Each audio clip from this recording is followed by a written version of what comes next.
Welcome to Cable Magic, and we're going to show you the crimp tool or hexagonal crimp tool.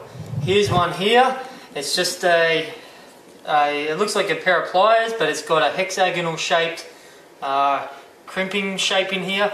It's used for crimping what's known as F connectors onto coax cable.